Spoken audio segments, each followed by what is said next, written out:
Alors, Alors, Sergueï, en quelques mots, pourrais-tu nous dire ce que tu sais de Nikola Tesla et, bon, et si jamais tu es amené à jouer le rôle, qu'est-ce qui t'intéresse dans bien, le personnage?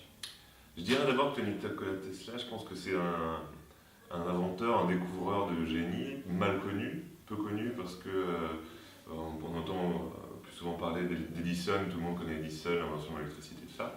Euh, voilà, alors que, bon, Nikola Tesla je crois, plus de 800 brevets à son actif, des inventions dans tous les domaines, que ce soit le courant alternatif, comme on a pu le voir tout à l'heure, mais aussi dans d'autres formes. C'est lui qui a inventé le radar, c'est lui qui a inventé euh, la télécommande, entre guillemets, le téléguidage.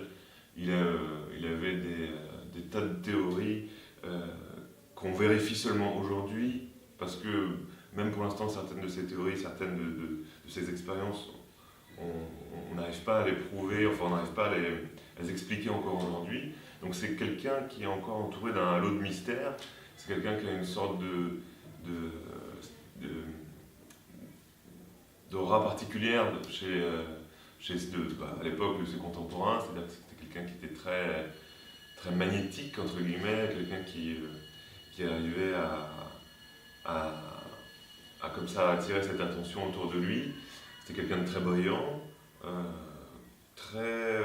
au niveau de sa personnalité, parce que c'est important aussi, si on veut essayer de l'atteindre, en tout cas de le laisser venir un peu en nous. C'était quelqu'un aussi qui avait beaucoup d'ego, qui était très fier de lui. Et c'est d'ailleurs, je pense aussi, ce qui a un petit peu provoqué c'est les remous qu'il a connus au travers de sa vie.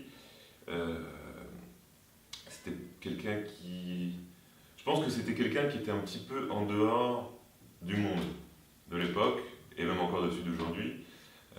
À l'époque, comme on le voit, il était si novateur, si en avance sur son temps, qu'il a été le plus souvent mal compris. Euh, Par exemple, quand il avait fait